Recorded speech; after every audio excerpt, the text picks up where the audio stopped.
Passage obstrué. Les débits d'eau de la rivière Lukuga ralentis des suites du déracinement des bandes des terres et divers déchets, dont les arbres, qui dévalent en masse depuis le lac Tanganyika vers la rivière Lukuga. Le pont Lukuga est aujourd'hui inondé des déchets.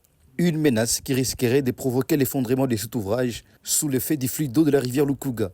Le vice-gouverneur Isidore Kabwelongo, accompagné du maire de Kalemi, a effectué ce jeudi 9 avril 2026 une descente sur le pont Lukuga pour constater les dégâts et préconiser les pistes de solutions. D'autres immenses bandes de terre et des amas d'arbres dérivent encore dans les lacs Tanganyika, prenant la direction du pont Lukuga, un danger qui persiste. Pour pallier la situation qui se pose au cœur même de la ville de Kalemi, un décaissement d'urgence a été effectué par le gouvernement provincial afin de financer l'opération des désobstructions des embâcles visant à sauver les ponts Lukuga de la menace et à assurer les bons écoulements de la rivière Lukuga.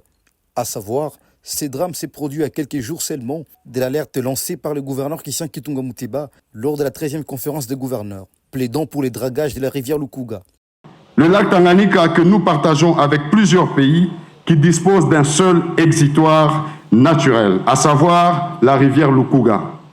Or, celle-ci est aujourd'hui fortement ensablée, limitant l'évacuation des eaux et aggravant les inondations avec de conséquences directes sur nos infrastructures et notre économie. Toutes les eaux de la région convergent vers le lac, mais une seule rivière permet son évacuation. Lorsqu'elle est obstruée, ce sont nos villes qui sont inondées, nos routes détruites et nos populations exposées.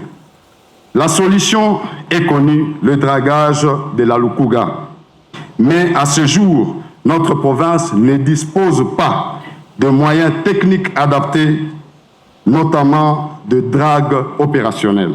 Sous financement du gouvernement provincial, tout est mis en œuvre pour décompter la situation.